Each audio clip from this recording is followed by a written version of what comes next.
Hello, what's up? Ako nga pala si BT at nandito ngayon tayo sa BT Reaction and welcome to my channel, Tunay na Kritiko.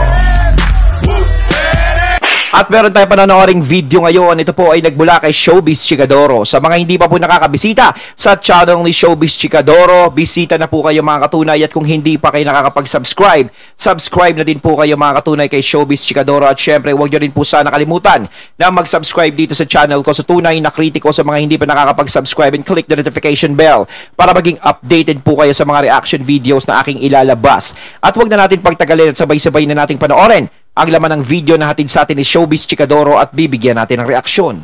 Pasok! Mga resulta mula sa pahayag End of Year, PEOY 2023, survey, na isinagawa mula ika-29 ng Nobyembre hanggang ika-4 ng Desyembre, ngayong taon, ay nagpapahiwatig ng kapansin-pansing pagbaba ng tiwala sa kapulungan ng mga kinatawan.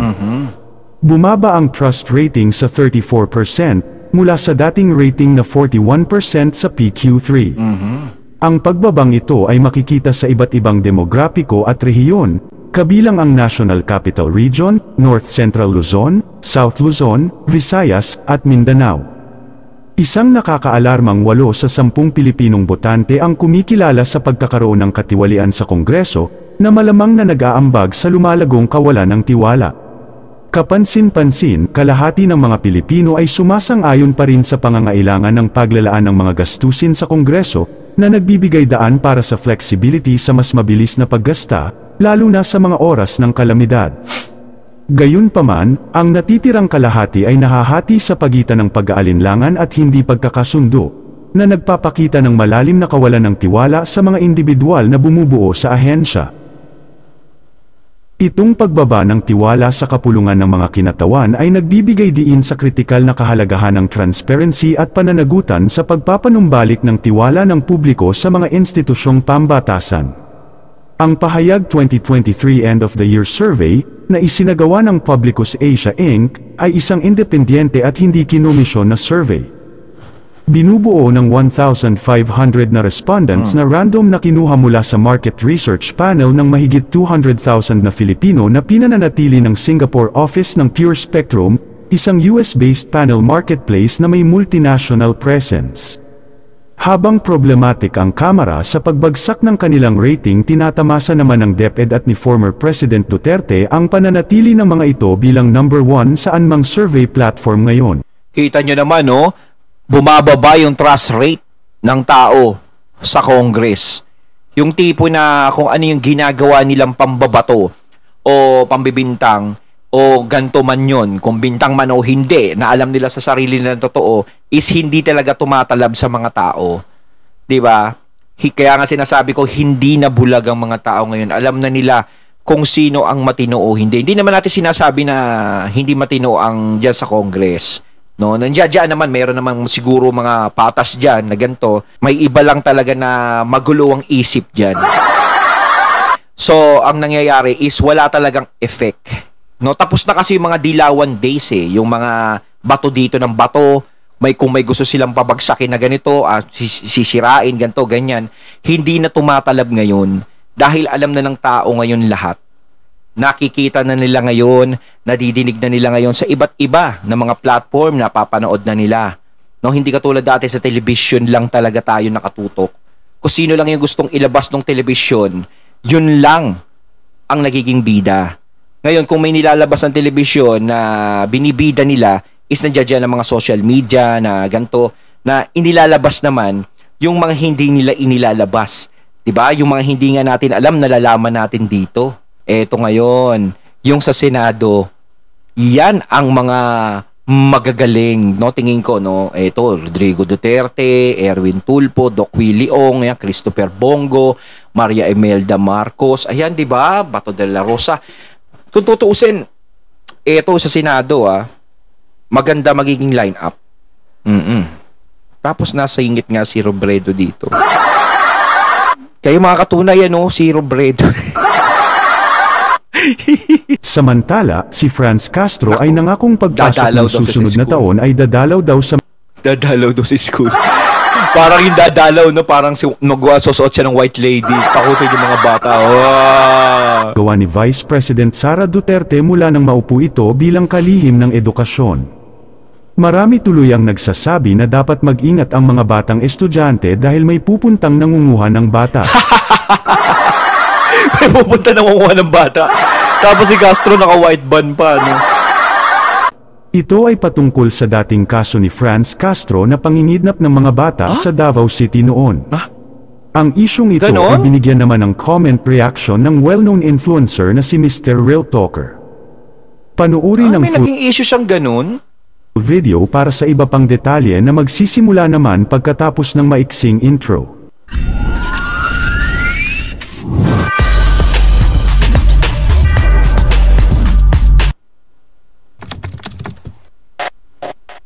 Dito nyo makikita mga lords, si Mr. Real Talker, na talagang yung charisma at yung leadership ni Tatay Digong ay hinahanap-hanap talaga ng mga tao.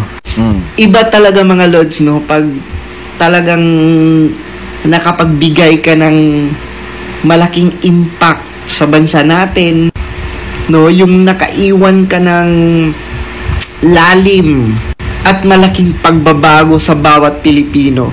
Talagang hinahanap-hanap ka talaga. And siya lang ang presidente na natapos yung kanyang termino na mas minahal ng mga tao. Mataas ang trust ratings at approval ratings. Kasi di ba mga lords, yung mga past presidents, after bumaba sa pwesto, no, after ng kanilang term, kinamumuhian ng mga tao, no, bagsak ang approval ratings. Kung tutusin niya, ang ganda nung ano ni FPRRD, yung pag-alis niya, kasi di ba yung namaalam siya sa mga tao, di ba yung bababa na siya, nagkaroon siya ng event, di ba, may mga kumakanta, doon nakita talaga ng mga, yung pagmamahal sa kanya ng mga tao. No, tama nga si Mr. Real Talker, yung iba talaga ng mga naging presidente, no, yung iba, no, yung nawala na diyan sa ano, wala man lang naging ano yung mga tao, talagang pag-alis na lang, ako, wala naman nagawa sa bayan niya, puro pasyal lang ganito. 'Di ba? Ganun yung mga nagiging reaksyon, pero kay FPRRD hanggang ngayon, 'di ba? Parang gusto pa rin maupo ng mga tao si FPRRD kung tutuusin eh. 'Di ba? Parang gusto siyang hatakin uli. Kung pwede sasabihin ng mga tao, magpresidente ka uli. Galit na galit ang mga tao, pero ibahin nyo si former President Duterte. Talagang siya lang ang presidenteng next to Apo Lakay, kasi of course we know Apo Lakay, grabe yan, no? Ay, oo.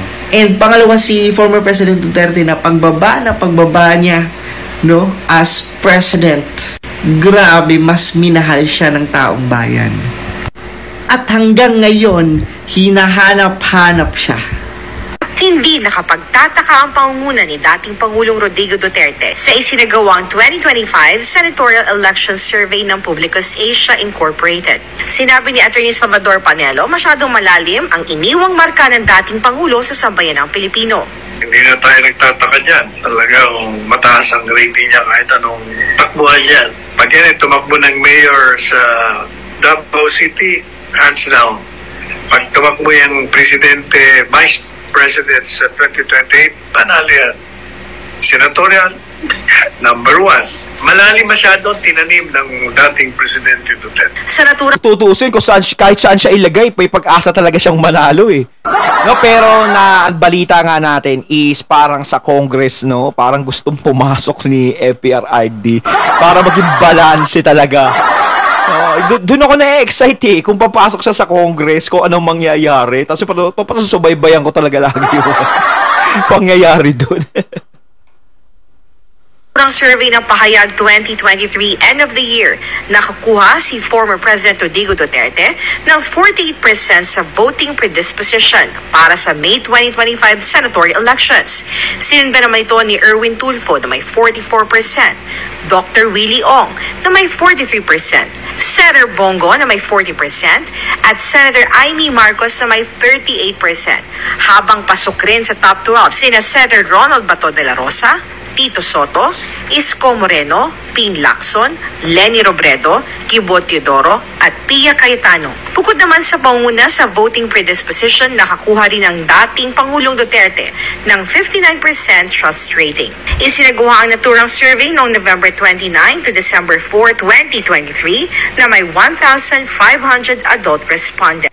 Partida mga lods, parang hindi pa nga kasali sa survey yung mga taga Mindanao eh. Di ba yung mga taga Visayas eh? Talagang dito mo makikita mga lods na kahit anong paninira ng oposisyon kay former President Duterte, wala pa rin dito effect. mo makikita kahit anong paninira ng mga dilawan at mga anti-Duterte kay Tatay Digong. Hindi nila maaalis ang katotohanan na si Tatay Digong ang isa sa presidenteng ang daming nagawa sa Pilipinas. Kasi alam ng mga tao yan eh. Alam nila yung nagawa ni FPRRD sa Pilipinas eh. Kung si FPRRD is hindi maganda ang naging patakbo niya sa Pilipinas, wala yan. Hindi na mananalo yan, di ba? Wala na yan. Pero hanggat nandiyan, nakikita natin number 1 sa survey ng senador. Kahit anong ginagawang paninira sa kanya is hindi siya nawawala. Mahal pa rin siya ng tao. Kaya yung hinahanap na nasaan yung milyon-milyon, ayan yun. Diba? Kukunti pa nga lang yung survey na yan, pero nakikita nyo, number 1 na siya. Parang si Marcos, diba? Si Ferdinand Marcos Sr. Kung ano-anong paninira ang ginawa nila kay Ferdinand Marcos Sr. nung tumatakbo na si Bongbong Marcos. Pero anong nangyari? Walang nangyari sa ginawa nilang paninira kay Apo Lakay. Dahil alam din ng mga tao kung ano ang naging patakbo ni Apo Lakay nung panahon niya. Nung presidente pa siya. So nanalo si PBBM. Diba? Useless ang nangyayari kahit anong paninira. Kaya kung ako sana, kung sila, is magtrabaho na lang. No? Ipakita na lang nila sa taong bayan na worth kayo na maupo. Diba? Kaysa manira ng tao, kaysa mambato ng ganyan, hatakin siya pababa para matalo siya sa susunod na eleksyon. Ganun yun eh. Diba? Magtrabaho kasi kapag nakikita ng mga tao na okay tong congressman na to, ganto, ganyan. Kita nyo magiging resulta. Kapag kayo tumakbo sa mas mataas na posisyon, bibilib sa inyo ang tao, may posibilidad na kayo manalo. Diba? Tip yan. Nagbibigay na ako ng tip. Kaya patuloy siyang minamahal, patuloy siyang sinusuportahan, at patuloy na talagang ang taas-taas ng respeto ng mga Pilipino kay Tatay Digong. Di ba? Sana nga mas mabigyan pa siya ng mahabang buhay at di ba lakas para mas makapagserbisyo pa sa Pilipino. My God, grabe na talaga itong kakapalan ni Franz Castro. Dadalaw daw siya sa mga eskwelahan at bibisitahin daw niya ang kalagayan ng mga teachers at mga estudyante. Panoorin natin. Tingin ko naman, they are always ready kahit na kulang nga yung kanilang bakasyon. And tomorrow, I will visit some schools to find out the facilities, find out the situation of teachers and students. So, I think ready naman yung ating mga teachers. Grabing kakapala ng mukha, no? Bakit mo pa dadalawin? Baka gusto niya maging DepEd. Di ba? Para saan? Nako! Sa mga estudyante dyan at mga teachers, magtago na kayo. Parang dati, yung mga nandiyan dyan ng Hapon, magtago na kayo. Ngayon parang sinasabi ni Mr. El Toque, nandiyan na si Castro, magsitago na kayo. Baka re-recruitin na. Grabe talaga itong si Franz Castro, no? Diba? Dadalawin daw niya to check the facilities. Diba? Talagang pinapakita niya talaga na walang silbi ang DepEd secretary, no? Na hindi... Kumbaga sinasabayan niya yung aura ni BP Sara, no? Nakikipagsabayan siya ron para ipakita niya na, mas higit ako sa'yo. Ganto, bumibisita ako sa mga ganyan. Tik-tik-tik-tik din minsan no? Ay, nako. Dapat talaga. Ewan, ako. Responsable at maraming kulang, no? Ang DepEd sa mga teachers, no? So yun yung palagi nilang sinusumbat at pinaparamdam. At may pagdalaw pa talaga. Huy, Franz Castro, no? Before mo yan naisip, di ba? Naisip na yan at ginagawa na ni VP Inday Sara yan. Mas alam ni VP Inday Sara ang pangangailangan at kung ano ang kulang sa loob ng DepEd. Kasi siya po ang sekretary. Ikaw sa limpusa ka lang. Kaya huwag kang magpapiling-piling concern sa mga teachers. Di ba? Huwag kang magpapiling-piling concern, no, sa mga estudyante. Di ba? Ayun, at ating natunghayan ng video na nagmula kay Showbiz Chikadoro at syempre natunghayan din natin si Mr. Real Talker. Kayo mga katunay, anong masasabi nyo tungkol sa videong ito na binigyan natin ng reaksyon? Comment lang po kayo sa comment box. So once again, I'm BT and I'm out. Peace.